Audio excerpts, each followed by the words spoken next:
¿cuál sería el sentido o el objetivo que tienen las emociones en nuestro cuerpo? En películas como las de Disney y demás, de lo que más se habla es solamente de alegría, tristeza, enfado, desagrado. ¿Cuántas emociones hay? ¿Y cuál es el objetivo de cada uno de ellos? Muy bien. Las emociones en términos generales son elementos sensores para que nosotros tengamos registro de nosotros mismos. Es decir, que son un instrumento de la conciencia. Las emociones a mí me permiten saber quién soy. Hay una pregunta estructural de orden ontológico dentro de la Cábala que en hebreo se dice mi ani ba'emet, ¿quién yo soy en verdad? Y esa pregunta interpela los pensamientos en el ámbito intelectual, pero indudablemente primero interpela la esencia. Y la esencia se expresa por la calidad emocional con la que yo vivo. En consecuencia, las emociones me van a ir dando datos acerca de qué es lo que estoy creyendo y quién yo soy en verdad. Yo puedo tener un discurso exclamatorio de valentía y arengar, a tener coraje y luego no obrar en consecuencia. ¿Por qué? Porque en la esencia emocional yo no he logrado dar vida al concepto intelectual de la valentía y el miedo es más fuerte. Así que acá es un primer dato. Nuestros pensamientos, nuestra estructura intelectual requiere una fuerza vital que proviene de las emociones. En consecuencia, si yo pretendo alimentar la totalidad de mis pensamientos con pocas y mezquinas emociones, mis pensamientos nobles, trascendentales, de alta calidad, van a carecer de fuerza y se van a caer como las hojas de un árbol en otoño. Y los pensamientos que van a quedar bien alimentados van a ser aquellos que estén acordes a la calidad de la emoción que los alimenta. Entonces voy a tener pensamientos críticos, pensamientos de alta severidad, pensamientos enojosos, estresantes. Y finalmente, ese tipo de comportamiento termina siendo la jaula donde está atrapada la potencialidad de quién yo soy en verdad. En consecuencia, alfabetizar las emociones es darle la libertad necesaria a nuestro espíritu para poder expresarse en la plenitud de su potencial, sin quedar atrapado en las limitaciones que antes mencionaba. O sea que las emociones nos ayudarían a cumplir nuestras metas. Indudablemente, y a corregir los objetivos. Muchos de nuestros objetivos, muchas de nuestras ideaciones de felicidad no nos pertenecen. Son maniobras de culturización, son maniobras de normalización del sujeto.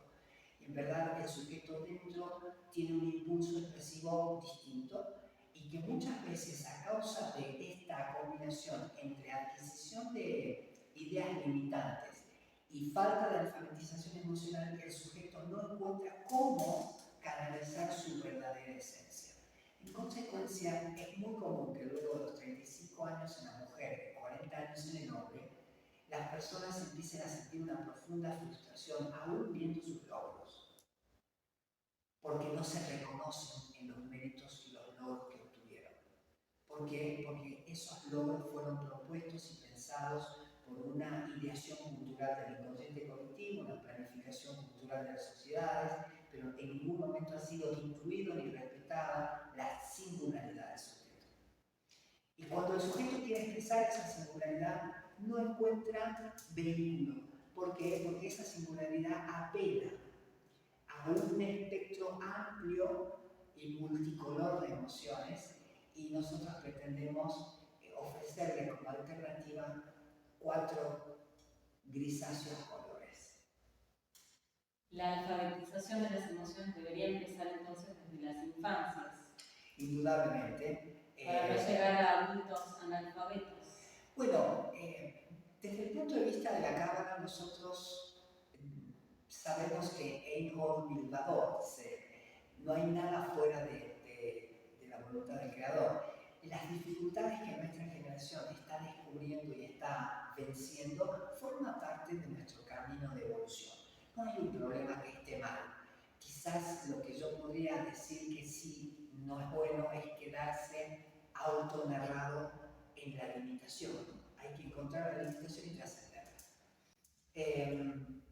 Creo que los tiempos que vienen, fíjate Gabriela, hay una cosa bien interesante, y es que durante 800, 900 años, las religiones dogmáticas estuvieron asociadas al poder. Y ambas fuerzas se ocuparon por todos los medios, de lograr que las masas, que las multitudes, no tengan acceso al conocimiento. En consecuencia, por ejemplo, la lectura de la Biblia es una cuestión bastante reciente porque está prohibida, inclusive para la clase sacerdotal dentro de, por ejemplo, la religión católica apostólica romana.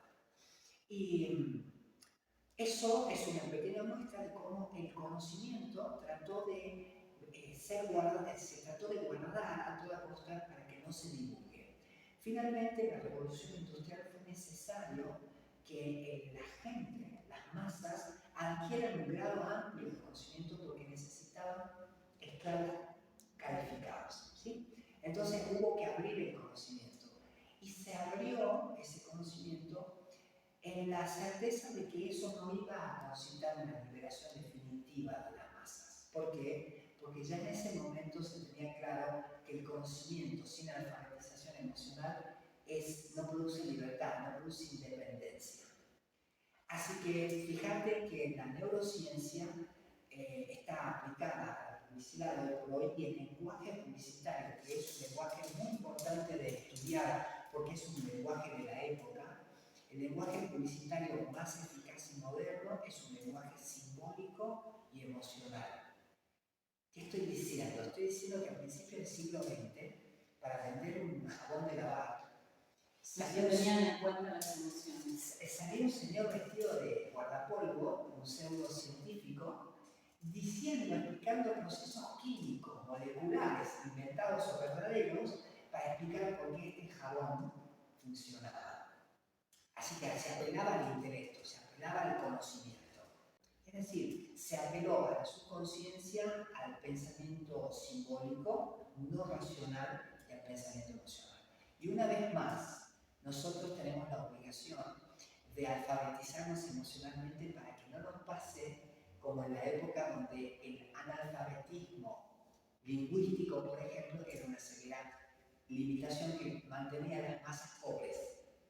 En este caso, mantenerse analfabeto emocionalmente mantiene al sujeto adicto, cliente compulsivo, limitado económicamente, muy estresado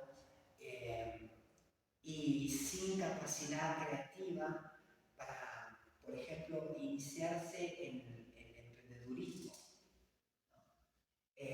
Así que el nuevo horizonte de liberación tiene que ver con la alfabetización emocional. Sería que sin la alfabetización emocional somos presos de una realidad virtual, porque no es la realidad que tenemos. Excelentemente bien dicho, así es. Hay una situación que prontamente baja al cuerpo, porque gran parte de la virtud de la alfabetización emocional tiene que ver con abandonar ese modelo expresivo de la somatización. ¿No? Somatización, todo el mundo sabe qué es, de todas maneras lo voy a explicar. Somatizar significa transformar en enfermedad emociones, pensamientos y vicisitudes que debieran canalizarse por otra vía sin enfermar el cuerpo. ¿Por qué las personas terminan enfermándose ante un cambio de jefe, terminan enfermándose ante una discusión con los hijos, terminan enfermándose? Porque carecen de otro lenguaje. Al carecer de otro lenguaje, la gestión emocional hay que hacerla, pero se hace mal.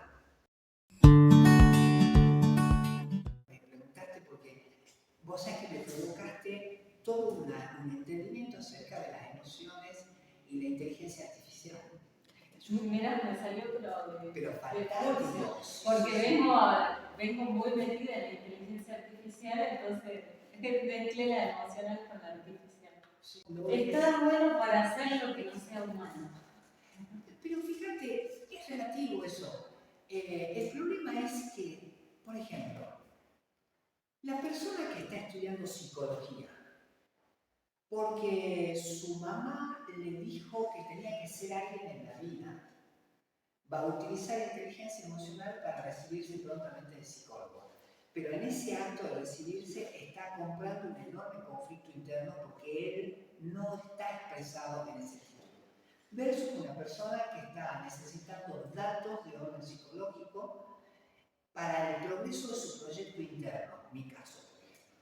Yo me relaciono con la Universidad de Tel Aviv por eso, porque a mí me interesa poder complementar una serie de conceptos de la Cábala y transformarlos al Hidush Surah, es decir, a la renovación del lenguaje de la Cábala. Yo no puedo seguir operando con un lenguaje del siglo IX, del siglo XI.